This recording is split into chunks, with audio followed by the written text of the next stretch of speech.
Hindi ko alam kung nasan yung mga namimigay ng ganitong klaseng poster, pero nandito ulit tayo today sa Vancouver!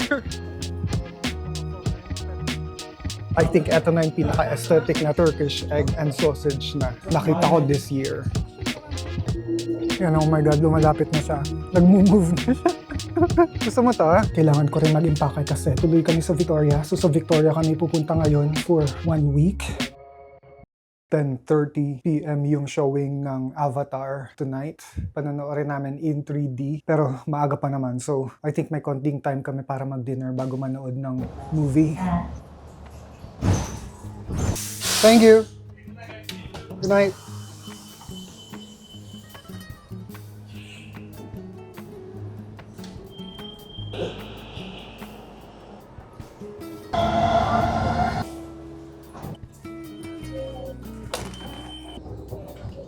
Well, hindi namin naplano kung saan kami kakain or magstay muna bago mag-start yung movie. Medyo maaga pa, so nagtitikin-tikin kami ng mga coffee shop. Pero I don't think kakain ako ng heavy kasi may kasamang popcorn yung movie at saka may kasamang Coke and malakas ako kumain ng popcorn. And oh my God, ang lakas ng hangin. Hindi actually malamig na malamig, 7 degrees lang. Pero yung hangin, parang binababa niya to 4 degrees yung feels ng temperature. Nandito ulit tayo ngayon sa Vancouver, downtown. I think kaya hindi uso dito yung mga malalaking mall kasi yung mga sikat na brand, yan, Arc'teryx, L'Occitane, Lululemon. Dito Adidas, parang may kanya-kanya talaga silang retail store na nasa labas ng mall and parang ganun yung uso dito. So ayan na yung Scotia Theatre, pero sa gilid niya nandun yung trees and dun muna tayo kakain ng meal, dinner. Actually, parang gusto ko mag-cheesecake. Cheesecake. Maganda yung mga review dito. Pero I don't think magko-coffee ako dahil inom ako ng Coke mamaya sa movie. Yeah, parang itong blueberry cheesecake gusto ko. Ikaw ba? Yeah, okay. Magko-coffee ka? Parang ayoko na kasi mag-coffee kung magko-Coke mamaya. This blueberry cheesecake looks so good. Oh my God. Yes. Okay, maglalakad-lakad lang kami ng konti and medyo nabawasan na yung lakas ng hangin. Oh my God, ang mura naman ng oyster na to, $1.50. Farm to table. Wow. Nawala na yung farmer's market na nakalagay dito nung isang araw lang.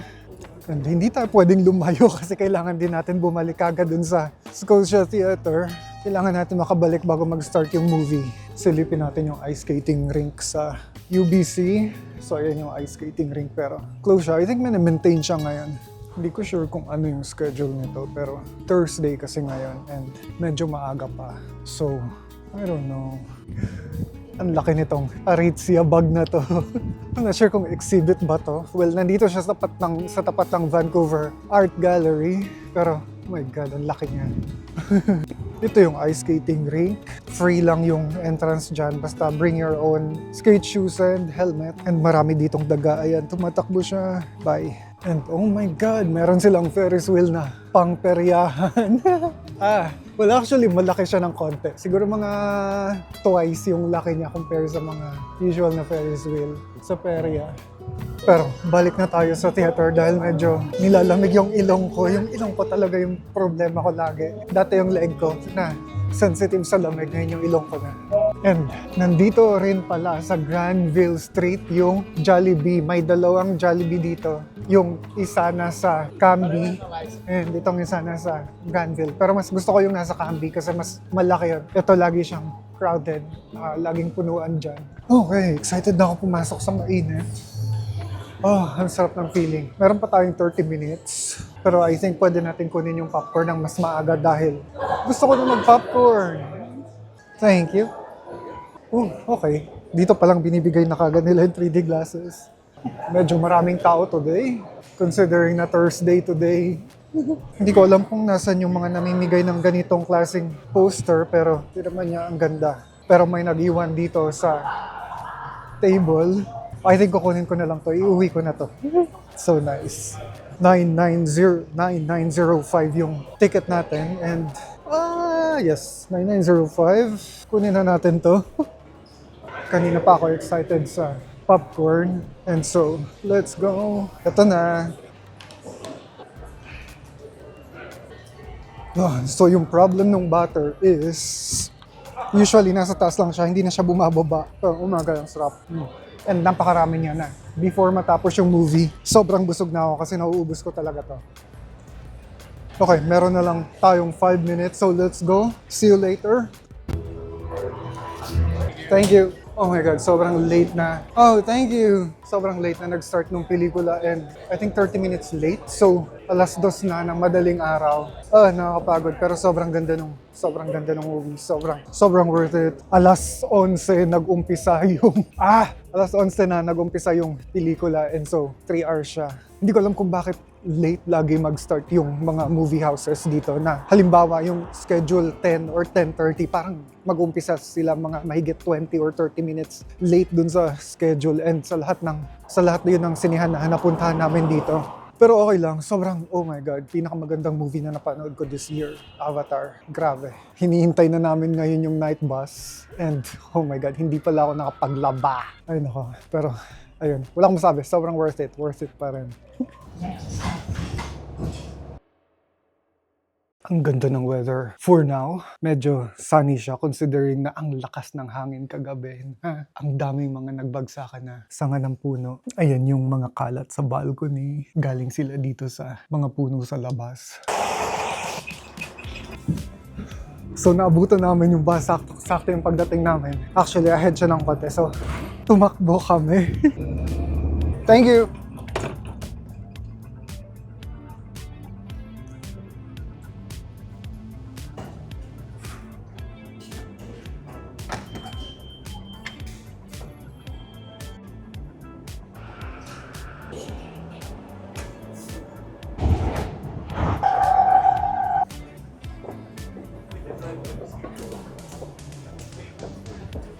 Seven degrees Celsius today and yan na daw yung pinaka mainit for today. Kapag dating mamaya na sunset, bababa pa to 3 degrees Celsius pero okay lang yun. Ang importante, hindi umuulan and napakaganda ng Vancouver kapag sunny day na ganito. Or at least kahit cloudy lang na ganyan, basta may patse-patse ng blue sa sky. Sobrang ganda ng Vancouver. Makuha sana namin. Nandito ulit tayo today sa Vancouver! Nandito kami ngayon sa Robson Square and ngayon lang ako nakakita ng Brussels sprouts. Ganito pala yung itsura ng Brussels sprouts kapag hindi pa siya napipita sa mga... And Wednesday today, hindi ko na-expect na mayroong farmer's market today. Pero usually, sobrang mas mahal ng konti yung mga prices sa farmer's market compare sa regular supermarket. Isa tong mga condo na to sa mga nakita namin na may mga for rent. Pero grabe, sobrang ang mahal niya. 4K a month. Pero nakita nyo naman yung mga balcony. Sobrang laki ng mga balcony, almost parang isang studio unit na rin. Tingnan nyo naman tong building na to, mukha siyang hiniwa sa gilid. Okay, nandito na daw dapat kami, pero hindi namin siya makita. Nasa unahan pa. Okay. Ito siya, Cafe Portrait. Okay. So wala na daw silang branch hanggang 3 p.m. lang and 3:03 na, pero we'll try our luck. I hope we make it. Umaasa kami na sana may branch pa sila. So meron silang 1 hour na seating limit. So nakaka-pressure. Kailangan na natin umorder kagad. Oh my God, hindi ko sure kung ano yung gusto ko. I think ito yung orderan ko, Cezanne's Turkish eggs and sausage and coffee. Yeah, I think Canadiano. I will have the Cezanne's Turkish eggs and sausage and Canadiano. Would you like some cream or sugar? Yes, space for cream and sugar. Thank you. Yes. Thank you. Ang bilis ng service nila, as in wala pang 2 minutes, lumapit kagad sila, nagtanong sila kung ready na ba kami umorder and napaka-aesthetic ng lugar. Although maliit lang yung seating area, so parang medyo masikip siya pero maganda yung ang daming paintings, ang daming decoration. Ito yung table namin, ganyan yung artwork niya and then sa mga walls meron din mga paintings na napaka-Christmassy din ang dating ng decorations nila. Yan, maganda siya. Thank you. Oh, does it have to go to the coffee? Does it have to go to the coffee or can I? You can eat whatever. Okay, thank you. Canadian. Canadiano. Canada Oh my version God, ng, ang sarap ng tingnan nung Americano. shakshukan ni Ran. Yeah. Ano to? Ano to? Salem. Salem? Oh my God. Salem. Nag-request ako ng room for milk and sugar. Lagyan natin ng sugar. Ay, ng cream and sugar. So para lang daw talagang Amerikana tong Canadiano. Pero tikman natin. Actually, I don't think I'll be able to tell the difference din naman.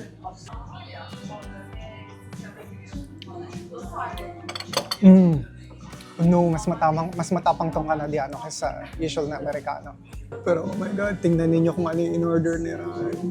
Yung shakshuka niya. Ang sarap tingnan. Actually, marunong ako gumawa ng shakshuka, pero hindi kasing sarap I take nito. Patikim ako ng shakshuka. Mainit. Sarap. May milk. Ha? May milk. Oh, thank you. If you need something else, just let me know. Alright. Oh my God, ang laki ng Turkish egg nila. I think eto na yung pinaka-aesthetic na Turkish egg and sausage na nakita ko this year. So meron siyang toast, yung egg nakapalibot, pero hindi ko na okay, nandito pa yung yellow niya, sausage, tomato. And ito ulit yung shakshuka ni Ran. Ang sarap ng avocado. Oh my God. Okay, moment of truth. Tikman muna natin yung sausage nila. Okay.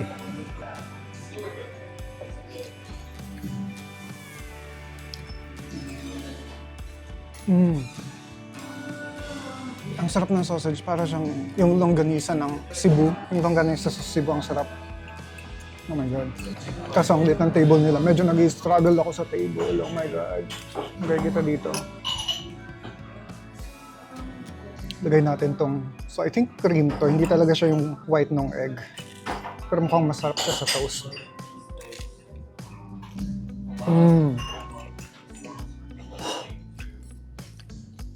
Oh my God, ang sarap.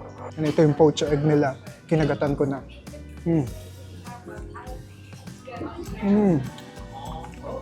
Ang sarap nung parang sauce. Kung saan nakapatong yung mga egg at saka yung sausage. Ang sarap niyang pagsawsawan nitong toast.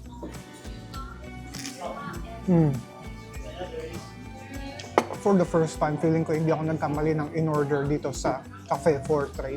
Portrait? Portrait? Cafe Portrait. Patikim ako ng drinks mo. Anong tawag dito? Akala ko cold drink siya. Anong tawag dito? Salem. Tapos ito. So, cinnamon siya. So, buong cinnamon na ka. So, buong cinnamon na kahoy yung nilagay.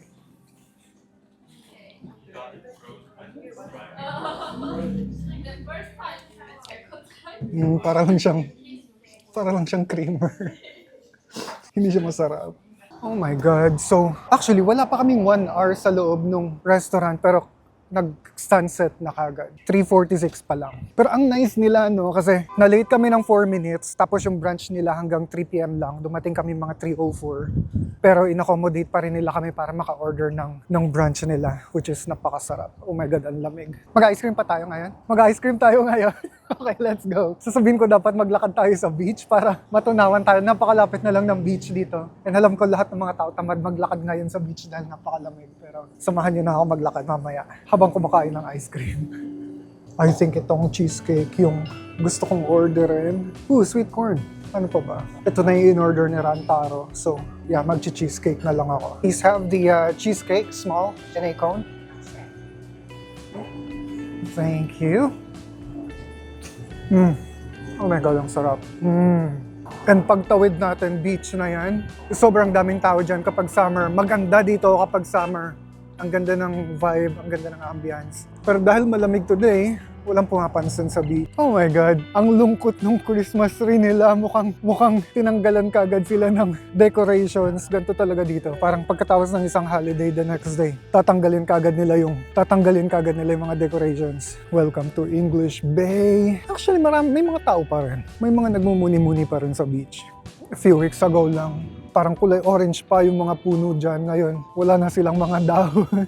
May mga natitira pang green pero mga palms at saka mga pines na lang. Ramdam talaga dito na lumilipas yung oras, lumilipas yung panahon kasi makikita mo yung changes sa surrounding at saka sa environment na yung fall, mabilis lang siya, parang 3 weeks lang na maganda yung mga puno, maganda yung mga dahon. Tapos, yan, itong winter, nakailang winter na rin naman ako dito and saglit lang rin siya, hindi rin naman siya nagstay. And dahil doon parang na-realize ko na, ayun nga, ang bilis ng panahon, parang ang bilis ko tumanda. And parang napaglilipasan ako ng oras. Magaling mang agaw ng pagkain yan, yung mga seagull na yan. Sumisimple-simple lang yan ng ganyan, kunwari titingin-tingin, pero mamaya, a-attack yan. Yan, oh my God, lumalapit na siya. Nag-move na siya. Gusto mo to, ha? Gusto mo to? Ilang taon ka nang tambay dito? Ha? Ba't ka lumalayo? Lumalapit ka kanina, di ba? Wala ka dyan. Gusto ko yung meron silang pa-bonfire sa outside seating nila. So, danuk tong kainan na to. Pero usually, karamihan ng mga restaurant dito na merong outside seating, may warmer talaga sila para medyo mainit or hindi mag-freeze to death yung mga customer nila na nasa labas. Pauwi na ako. Si Ran magstay pa siya dito hanggang 9 p.m. kasi meron siyang French class. Hindi ako makapaghintay dito ng ganun katagal. Okay lang siguro kapag summer. Pero ngayon, ayoko magstay sa loob lang ng library for like 4 hours. And feeling ko mas productive ako sa bahay. Nasa bag ko pala yung payong ni Ran and biglang umulan. So, mababasa siya pag uwi niya mamaya. Pero I think titigil naman na yung ulan. Sana. Patayin ko lang yung payong.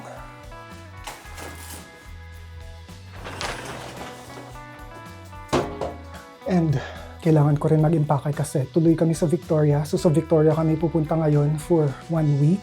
And gusto ko sana mag-backpack lang. Pero gusto ni Ran magdala ng maleta. Nahaselan ako kapag nagdadala ng maleta. Hindi pa rin ako tapos mag-impake dahil